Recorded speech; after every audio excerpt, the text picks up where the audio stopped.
What's going on, guys? Happy Monday. It's Mr. DEBT Joe Lorick from the Money Etiquette Group. And today I want to talk really quickly about Super Bowl ad revenues. I want to speak about the companies that are behind those ads and the impact on us as a people and consumers. I want to know if, because of the stance that some people are taking with protests, if these big companies are less favorable in your eyes because they spent so much money for Super Bowl ads. I want to know if those who were absent or didn't spend as much money as usual, like Nike, move up for you. I also want to know just if their efforts when it comes to those who spent so much money were worth it.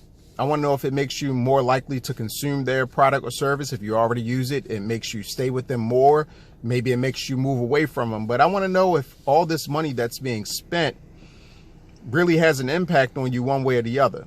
And let's go over the money spent first. An estimated total of $418 million was spent this year on ad revenues during the Super Bowl.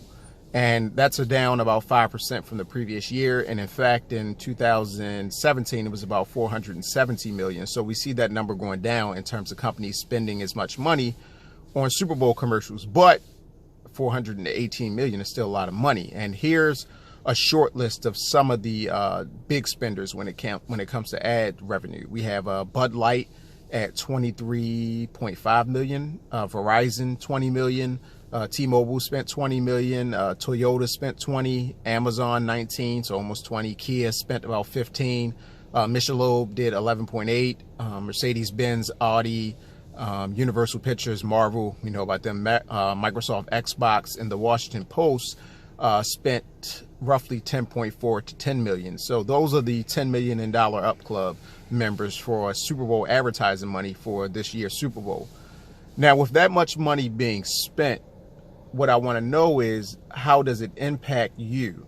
I want to know if that made you want to consume some of these products more. I mean, we know with Marvel, look, I'm just going to put this out here. Most people are going to go see the Marvel movies regardless of the trailers, regardless of the advertisements. They've already decided that, you know, Marvel fans and Marvel squads are going to go watch Marvel movies.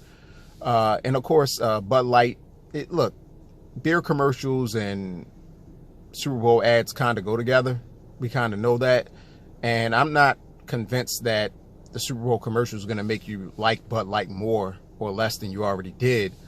Toyota said they're coming out, I believe, with the Supra again, a car they haven't manufactured in quite some time, their version of a sports car. And some people do like that. Maybe that will cause you to want one. Maybe that excites you about that car coming out and makes you want to go get one as soon as it is released. But what about most of these companies? I mean, do they make you feel some type of way that they spent so much money for Super Bowl advertisements and that they are supporting the Super Bowl despite some people standing against it? Maybe you're for it because it's just capitalism. And then again, what happened with Nike? Why didn't Nike spend as much money as they typically do? Is it because of the whole Colin Kaepernick situation? Is it simply because they just don't think the viewership is going to be as high as usual? Or maybe it just wasn't in the budget this year. I don't know. But I want to know from you guys if these commercials have any impact on you.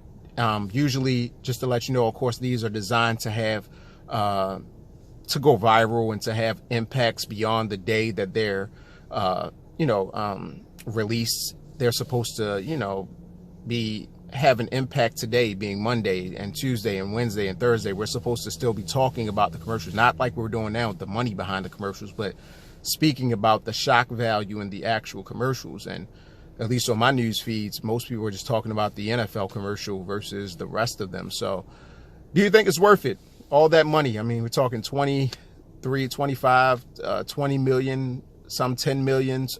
There's a lot of money being invested in trying to acquire your interest and influence you. And I want to know how these companies or how you feel about these companies after the money they spent in their commercials. Do you think it was a waste of time? Do you think maybe this is an old model of advertising and they need to move to something else? Because keep in mind, I do want you to know historically, and including this year, this is the largest advertising revenue and around sporting events, or any event really that you have in a calendar year. So it doesn't get bigger when it comes to viewership and when it comes to money being spent for advertising than the Super Bowl. But now in 2019, some of us are not watching the Super Bowl. Some of us are not watching the commercials. Some of us are just looking at our phone during halftime. Some of us are, checking news feeds to see what's the latest news about 21 Savage not being an American and, getting arrested by ICE and, just whatever, Bow Wow getting scratched up and just other drama and things that are going on around the Super Bowl, not so much the game or the event. So let me know, guys. Let me know what you think about the commercials, the money being spent, if you are less likely to consume or support certain organizations because they are spending so much money during the Super Bowl as part of your protest, or maybe you want to support some more, or maybe it just didn't have any impact on you at all. Let me know what you think.